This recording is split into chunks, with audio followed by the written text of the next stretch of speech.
Yes, ulishawahi kusikia ya kwamba mwanadamu anapokufa huwa kila kitu cha kwake kimekwisha? Ni kweli, wanachosema ni sahihi, isipokuwa sio mambo yote huwa yanakwisha. Kuna vitu vingine bado vinaendelea kubaki na kudumu mpaka vile vitu vyenyewe navyo viweze kuisha. Hayo ni maneno ya Bwana Mtume Muhammad sallallahu alaihi wasallama.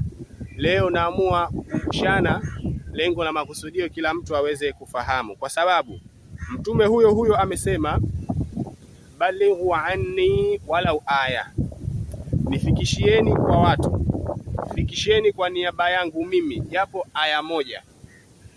Kwa hiyo mkiwaambia watu aya moja, ile aya ambayo wewe ushaijua namna inavyosomwa, ushajua maana yake, ujumbe mzima uliopo katika aya hiyo, basi chukua jukumu la kumfikishia mwenzi wako ama ndugu yako. Hiki ndicho alichokisema Bwana Mtume sallallahu alaihi wasallama. Kwa hivyo nimeanza na hii hadithi ya Bwana Mtume ambayo watu wanasema kila mtu atakayekuwa ameondoka katika huu ulimwengu wa dunia, basi kila kitu cha kwake kinakuwa kimeisha. Ni kweli ipo hivyo, lakini bado kuna baadhi ya mambo yanaendelea kuishi hata kama wewe umeondoka.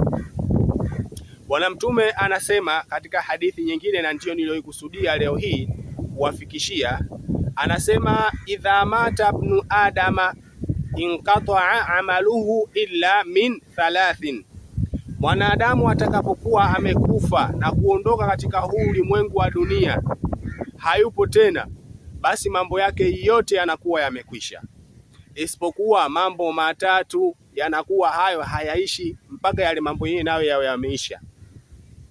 Mambo matatu hayo ni mambo gani? Jambo la kwanza kabisa akasema sadakatin jariyatin, sadaka yenye kuendelea, sadaka yenye kuendelea, au waladin salihin, au mtoto mwema yad'u lahu, anayemwombea dua mzazi wake. Hili jambo la pili. Au ilmin yuntafa'u bihi, au elimu yenye kuleta manufaa. Ukiacha hivi vitu vitatu duniani, wewe hata kama utakuwa umekufa, bado hivi vitu vitaendelea kuishi na vitaendelea kuwepo mpaka hivi vitu vyenyewe navyo viweze kuisha, ndipo malipo yake utakuwa umeyakosa. Kwa hivyo ukisema kwamba kila kitu kimeisha, Mtume anakataa, anasema hapana, sio kila kitu kimeisha, bali kuna vitu vinaendelea kubaki. Ile athari yake bado inaendelea kuwepo na inaendelea kudumu mpaka vile vitu vyenyewe viweze kuisha. Jambo la kwanza amesema sadakatin jariyatin, sadaka yenye kuendelea. Sadaka yenye kuendelea ndio inakuwaje? Mfano, umeamua kutoa sadaka kwa kujenga kitu kinachodumu. Mfano, ukamwona maskini, ukaamua kuisaidia ile familia ya kimaskini kwa kuwatengenezea nyumba. Umewajengea nyumba vizuri, ukawakabidhi, ukawapa, kila kitu kikawa ni cha kwao. Wewe umetoa kwa nia ya sadaka.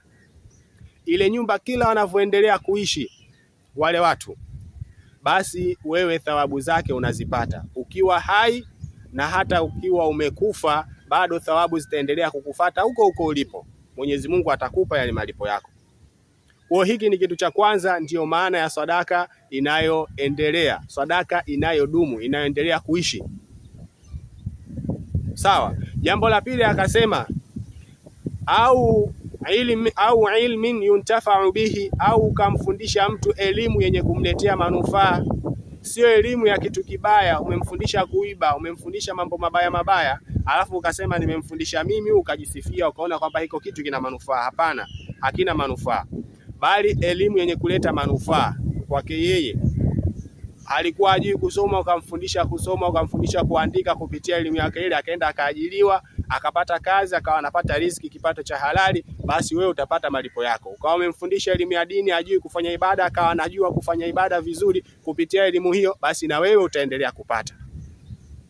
Uwe hai, hata kama utakufa bado zile thawabu yeye maadamu anaitumia elimu yako huku, anafaidika na elimu yako, basi Mungu naye anakupa ujira wako. Au waladin salihin yad'u lahu, au watoto wako wewe uliwazaa ukaamua kuwasimamia, wakawa wanakukumbuka kwa dua wewe mzazi, basi fahamu ya kwamba malipo yako utayapata huko huko utakapokuwa umekwenda. Ukiwa hai utalipwa, na hata kama ukifa utakuwa umelipwa. Kwa hiyo haya ni mambo ambayo Bwana Mtume anasema hayaishi kwa mtu, hayakatiki na hayaondoki kwa mtu. Hata kama atakuwa yupo hai atapata thawabu zake, na hata kama akiwa amekufa naye atapata thawabu zake, zitamfuata huko huko ujira wake.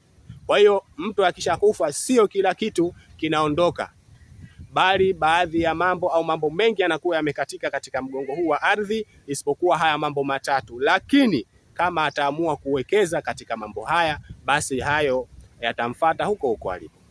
Kwa hiyo leo ujumbe wangu aliposema Bwana Mtume, balighu anni walau aya, nifikishieni hata kama aya moja. Leo hii mimi nimewafikishia hii hadithi ya Bwana Mtume sallallahu alaihi wasallam. Sasa acheni choyo, najua humu wapo Waislamu na hata wasiokuwa Waislamu. Acheni choyo, mufollow, mulike, mucomment, waalikeni wengine, share hii video iwafikie watu wengi zaidi. Asante.